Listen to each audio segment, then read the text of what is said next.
So, in thinking about my own slow media narrative and walking my way through this project, I kept going back to the Kellner and Share text when it talks about, um, individual and corporate sense making being tied into the larger socio-political issues of culture, gender, class, political economy, nation, and power.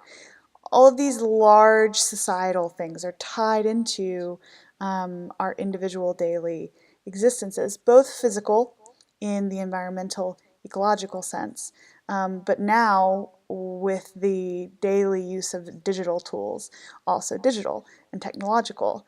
And so it made me think about all of the places that I've lived in my life. I moved around quite a bit as a child.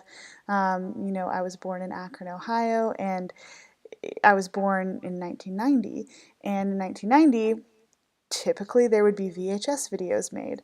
There was one that my parents have saved somewhere in a box that is in the hospital right after I'm born, and they're meeting me for the first time, and they have this recorded in this digital, non-digital artifact that now I can't even watch because I don't have a VHS player. Nobody I know still has one. And it's interesting to think of that in comparison to the way that we create media and archive ourselves and create digital memories through things like Instagram. For me, I use Instagram most days, and I document my life in Asheville, North Carolina, and my day-to-day things and trips that I go on and adventures, and then I can just automatically tap back into those memories.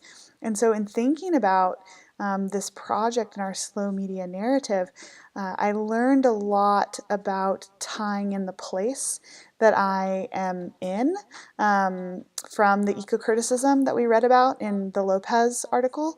Saying that media are now increasingly more networked and nonlinear, and that leads to new educational practices, personal documentation practices, but that we tend to separate the environmental and ecological, our physical surroundings, from our digital interpretation and understanding of media and ourselves and how intertwined that is.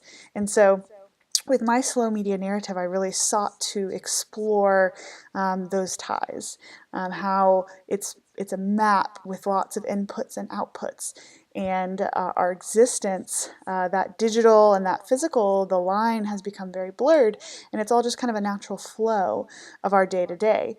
And so I sought to document both the physical spaces that I exist in Asheville and other places when I travel for my work, etc., and also the digital spaces that I exist in and how that comprises the fullness of my individuality.